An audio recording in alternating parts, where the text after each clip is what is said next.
Okay, so let's try and unpack this. Have you ever wondered, how far digital money making can actually go, especially when it involves, well, surprisingly young ages? Today, we're doing a deep dive into a company making some pretty bold claims about paying young digital models our job here, cut through that noise, really get to the bottom of the legal, the ethical side of this whole new area. Yeah, we're looking at Paradize Enterprise and their Celestrial Epo. It's run by Eric Plott. Now, they say this app, it uses an algorithmic popularity scoring system, right? And it pays models, some as young as 12. They claim it passes the same legal guidelines as Instagram or TikTok. Plus, it supposedly allows for substantially high hourly rates paid by ad sponsors. And this is where it gets, well, really interesting. It really is.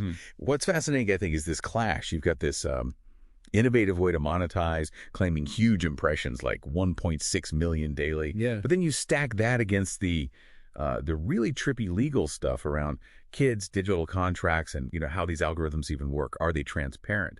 And that just leads to the big question, doesn't it? What actually happens when fast tech, this kind of innovation, starts pushing up against laws and protections that were, frankly, built for a different world? Absolutely. And you mentioned Eric Plott. I mean, looking at Paradise Enterprise, he's got multiple really centralized roles: head rep, CFO, editor, CEO. He's basically everything. Beyond just, accountability, what are the risks built into that kind of one-person control? Well, that structure alone just screams risk, doesn't it? It concentrates everything. And that risk gets even bigger when you think about the core of it all, this Celestial Appio. It hangs entirely on that algorithmic popularity scoring system for paying the models. And that's where you hit the classic black box issue with these kinds of contracts. Ugh, the black box, where you can't see how or why the payment number comes out. So are the sources saying current contract law is, totally unprepared for this? That's putting it mildly. The sources we looked at point out that contract law just, quote, does not currently have a coherent approach for making these agreements stick, especially when you can't explain the algorithm's decisions in, human terms. Human intelligible was the phrase used. Its enforceability, often called tenuous. Just think about that. If the very way you pay people is on shaky legal ground, your whole business model is basically built on, well, quicksand. That's not just a legal worry, it's potentially an existential one. Okay, so even if they somehow figure out the algorithm mess, what about the huge elephant in the room, minors? They're openly talking about paying 12-year-olds. How do you even start to make a contract with a child legally sound? That's a massive instability right there. Yeah. Here's the basic problem in contract law. Agreements with minors, usually anyone under 18, are generally voidable. Avoidable, meaning? Meaning the minor can just, poof, cancel it, walk away. Imagine trying to run a business where your workforce can just decide their contract never really existed, and you have almost no comeback. Yeah. Even getting parents to consent, while it looks good, often doesn't legally lock the child into the contract in many places. Yeah. Building a sandcastle when the tide's coming in. Wow, okay, so if the contracts can just be canceled like that, that's a huge hole. But Paradise insists they pass the same legal guidelines as Instagram or TikTok. Right. Given, everything we've just laid out, that claim sounds... well, it sounds way off. Misleading, maybe? It feels like a fundamental misrepresentation, yeah. I mean, look at Instagram and TikTok. They have clear 13-year-old minimum ages, first off, and they don't directly pay kids hourly rates based on some popularity score. Plus, you've got strict federal rules, like call before the Children's Online Privacy Protection Act. Huge rules about collecting data from under 13s. Plott's model seems to be playing in a completely different and much, much riskier legal ballpark. Right. And then there's this detail about substantially high hourly rates funded by sponsorships. Getting paid hourly, that sounds less like gig work, less like an independent contractor, Yeah. and more like an employee. Which then brings up all the child labor law issues, doesn't it? It absolutely does. If these models are legally seen as employees, not contractors, then boom, a whole different set of really strict rules kicks in. We're talking work permits, limits on hours, maybe even school requirements, mandatory trust accounts like California's Coogan law, protecting a chunk of a child actor's earnings. That classification, employee versus contractors, everything. Getting it wrong could mean massive penalties. So wrapping this up, what does this all really mean for you listening? Well, our deep dive seems to show that saying they pass the same legal guidelines as Instagram or TikTok is basically a misrepresentation. We've seen contracts with minors are generally voidable, parental consent, limited protection, and those black box algorithm payment contracts, legally tenuous. Yeah, and if you zoom out, connect it to the bigger picture, this case really throws a spotlight on a critical gap, doesn't it? You have these digital business models evolving super fast, Yeah. especially ones involving vulnerable people like kids and these opaque algorithms. And then you have the law and regulations just trying to catch up, moving much slower. And given the scale we're talking, the public sensitivity, any misstep here could cause huge reputational damage, never mind the legal battles, including potentially having these models reclassified as employees subject to child labor laws. Makes you think, doesn't it? As this whole digital economy keeps changing shape, how do we strike that balance? How do we support innovation, the entrepreneurial side, but also make absolutely sure we're protecting vulnerable people online and demand transparency in the algorithms that are increasingly running parts of our lives and how we earn a living? Something for you to mull over until our next deep dive.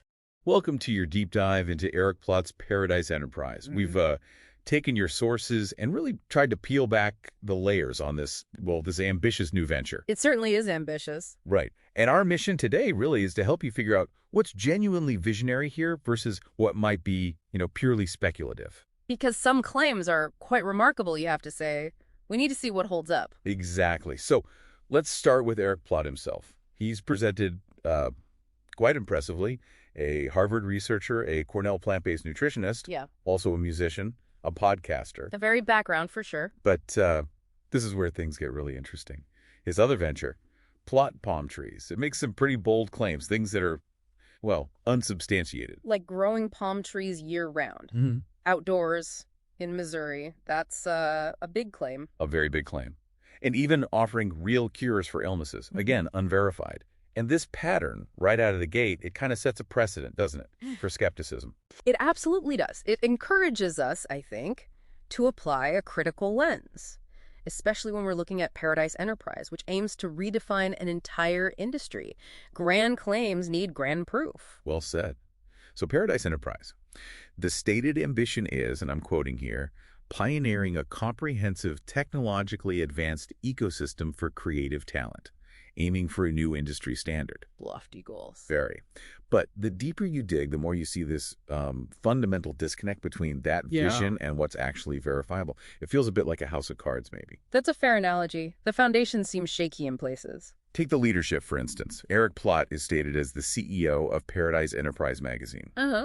But then external research points to someone named Autumn K. Paradise as CEO of Paradize Magazine Enterprise. Subtle difference in name, potentially big difference in structure. Right. So what does that even mean for leadership clarity? When you see a discrepancy like that right at the top, what red flags does that raise operationally? Well, it's critical. If the stated leadership isn't consistent, it creates immediate ambiguity. Who's actually in charge? Who's accountable? What are the precise roles? For any company, but especially one claiming to be a new standard, that kind of clarity is just foundational. Without it, you're just sort of guessing. Okay, so leadership is murky. Let's move to the core tech. What Plott claims is the engine of Paradize Enterprise. The Celestrial appity. Yes, the app. Described as central, boasting really impressive numbers, 1.6 million daily impressions and views. Driven by, get this, a proprietary algorithmic popularity scoring system. Right. And the biggest finding here, what truly stands out, is that our deep dive found zero independent verification, none whatsoever. Zero. Of the app's existence, its claimed metrics, its basic functionality, nothing outside their own claims. Wow. For a company supposedly built on a digital platform claiming that kind of engagement. It's a glaring absence of evidence, entirely unsupported by any external data we could find. And that proprietary algorithm, that basically means the rules are hidden, right? Exactly. How content gets popular, who gets seen, it's all behind a curtain, which raises serious questions about fairness, transparency, maybe even manipulation. Okay, so the app itself is a huge question mark. But let's say, for argument's sake, it was real. How do people, like models or creators, actually get paid? The financial model.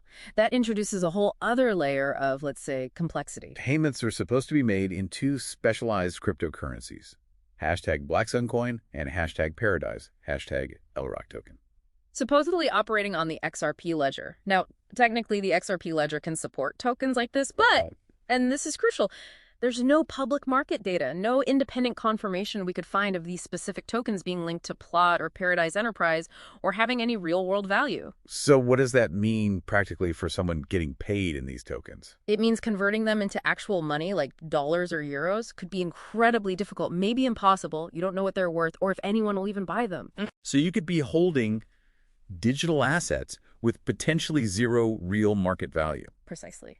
That's a significant liquidity risk, a valuation risk for anyone participating.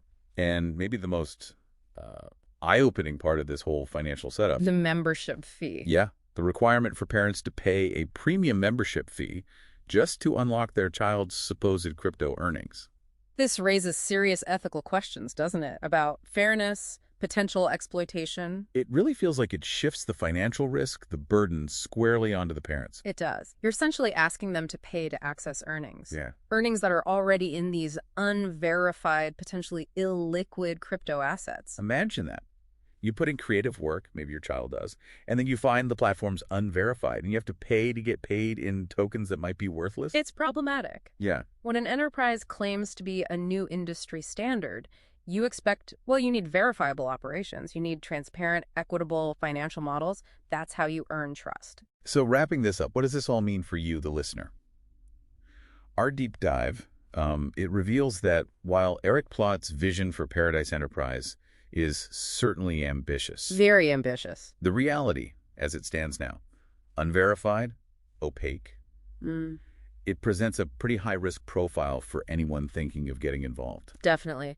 Its ability to become viable, let alone an industry standard, really hinges on addressing these fundamental issues. They need radical transparency, genuinely verifiable operations. Absolutely. So maybe here's a final thought to leave you with. In this age of, well, information overload where grand claims are everywhere, how crucial is that independent verification? Especially when you're evaluating something groundbreaking. Exactly. Especially when it involves complex tech, these intricate financial models, and potentially the participation of vulnerable individuals like children. Something to definitely consider next time you encounter the next big idea. Ever think about what actually goes into making a business relationship stick, legally speaking, especially in, a really dynamic industry? Today, we're diving deep. We're looking at a model services agreement for Paradize Enterprise and Paradize Magazine. Yeah, our mission here is to pull out the key stuff from these legal docs. We're talking compensation, IP rights, confidentiality, the works, and this isn't your average agreement. The business model itself, it throws up some really interesting, maybe even surprising legal hurdles. So let's get into it. One of the first things that just jumps right out is that this agreement covers models as young as 12. That feels like a massive legal flag right from the start, doesn't it? Oh, absolutely. I mean, the fundamental legal issue is that contracts with minors, they're generally voidable. Yeah. Which means basically the minor can just walk away from it, legally speaking, even after signing, leaves the company kind of exposed. And that's exactly why the parental co-signature isn't just nice to have, it's absolutely mandatory. It's the bedrock that gives it the legal weight, you see. It binds a responsible adult to the deal, even if the minor technically could still try to disaffirm. They've even got a parental indemnification clause in there, basically financial backup for the company if the minor causes a breach. Wow. Okay. So they've really tried to build a strong wall there. Let's switch gears to the money side. This agreement talks about a pretty unique compensation setup. Algorithmic profit distribution based on their hashtag Celestrial.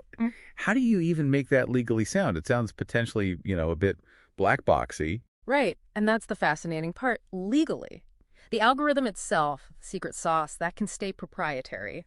But the methodology, how it works, the criteria, and crucially, verifiable outputs, that has to be crystal clear in the contract. Otherwise, it's just not enforceable. You'd open yourself up to claims of unfairness, vagueness.